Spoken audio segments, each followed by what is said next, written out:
After the applause, back from the war, the non-war, but I'm still a veteran. You look down to the floor. I served my country, my sacrifice was given, which you didn't acknowledge, and you're not forgiven.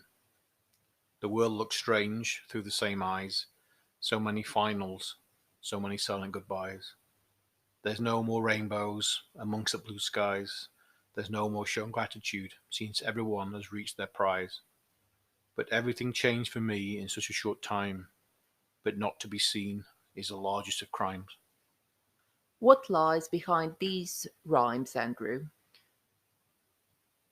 So this is directly related to the gratitude that the public and the government have shown to nurses and medical staff through the last year of the pandemic, and the applause specifically relates to the doorstep Thursday night clapping that was done.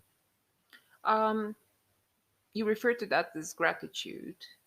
Do you think that the government and the public are grateful to the NHS? No, I actually think that the NHS is kind of, people are used to it being there. It's free at the point of use. We all, and I will admit to this as well. We all take it for granted that it's going to be there when you need help, um, and I think that's certainly been transferred into how we've been seen during this pandemic. Um, but gratitude, I don't know. Nobody nobody I worked with was very sort of interested in the applause. I thank the public for the applause, but I think the applause really was more to get people through the lockdown than actually it was to show us gratitude. Really. You said you work as a nurse in the NHS. During the pandemic, you worked at the ICU and you refer to yourself as a veteran. Is this how you feel, like you've been in a battle? So I jokingly referred. I've just been back to ITU actually for the second time. I jokingly referred to it as a tour of duty, but that's exactly how it feels going back there. I've seen some of the people I was there with before, and some of the ITU nurses that sort of stayed throughout the summer when the cases kind of dropped off.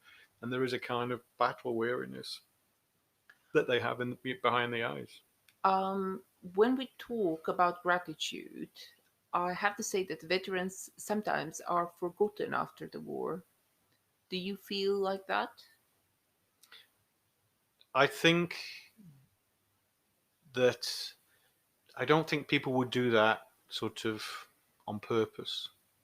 They wouldn't forget as on purpose there. But life goes on. Yeah, and governments show gratitude on a sort of free yearly basis when they offer us sort of mediocre pay deals. It's um, I don't know. I mean, militaristic jargon was all throughout the press during the initial part of the pandemic, and this, my book is called Frontline Nurse, but actually, I disagree with the use of those militaristic terms there because I am not a soldier. Um, I mean, did you participate in the doorstep claps? No, I didn't. During the first lockdown, I was not in England. I saw it on the news, and what struck me really was how it was used in marketing to publicize products. So prior to the lockdown, I had subscribed to various websites that promote music, that promote wine. So I was getting all of this militaristic. Language via their promotional campaigns. So they linked somehow into the bandwagon of the language that was used by the government, and they were like, buy a case of wine to support us during these difficult times. So I thought that it became ridiculous, and then I heard that later on, people abandoned the club.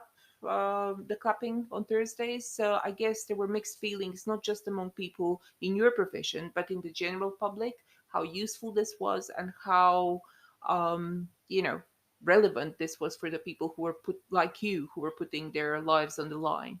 I just personally just think it was, as I say, I said earlier, I'm not ungrateful for people's gratitude like that at all. To be thanked in my job, I've been thanked whilst being an ITU by patients. To be thanked like that means a lot to me as a professional. It means a lot. Um, but I just think that it diverted the attention away from my colleagues that died, you know, um, and the lack of equipment, PPE, some of the dodgy deals that like they've gone on for these PPEs. It just was a massive diversion. This blitz mentality. I mean, you know, we're not in World War Two. I mean, yes, it's a world war, but it's a world war against a microorganism. It's not, you know. Exactly, and the United Kingdom is a very developed country. It's one of the G7 countries, so it should be able to cope with this kind of situation probably better than many other countries in the world. Um, this poem, After the Applause, is your opening poem to the book which is being published by Austin Macaulay this year. Um, can you tell us more about how this book came to life?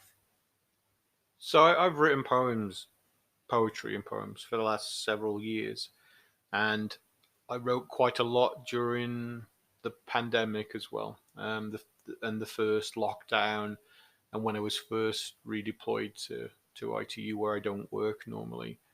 So there was a lot of feelings that came around from that, and sort of life outside and how Corona sort of changed that a little bit. And I just had to have an outlet for that.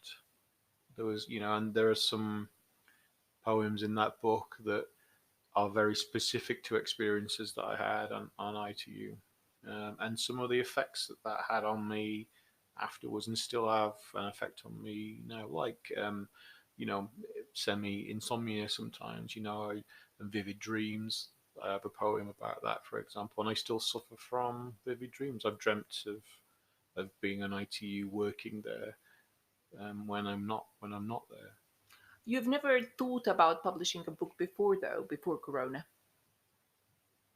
No, I've written since I was a child, one way or another, comics and sort of things. I started off silly things, and then into my sort of late 20s, I seriously wanted to be a writer. I wanted to be a screenwriter and a director actually at one point, and I sent several scripts off. I sent several book ideas off. I sent game ideas off. I sent ideas everywhere, and I had lots of rejections. And I was doing that at the same time as I was doing something else, and I just kind of put writing on the back burner at that point. So I kind of gave up, if you like. And then it, it, it took the inspiration of somebody else when I was sharing these poems to tell me this works really good. And I was a bit surprised, thinking that actually who else is going to want to read these poems. That I was convinced um, to send it to some publishers, totally not thinking that anything would come back. And sometime later, one of them did respond positively. Now that we know what lies behind After the Applause, could you please read the poem for us again? After the applause, back from the war, the non-war, but I'm still a veteran. You look down to the floor. I served my country. My sacrifice was given, which you didn't acknowledge, and you're not forgiven. The world looks strange through the same eyes. So many finals, so many silent goodbyes. There's no more rainbows amongst the blue skies. There's no more shown gratitude. Seems everyone has reached their prize. But everything changed for me in such a short time. But not to be seen is the largest of crimes.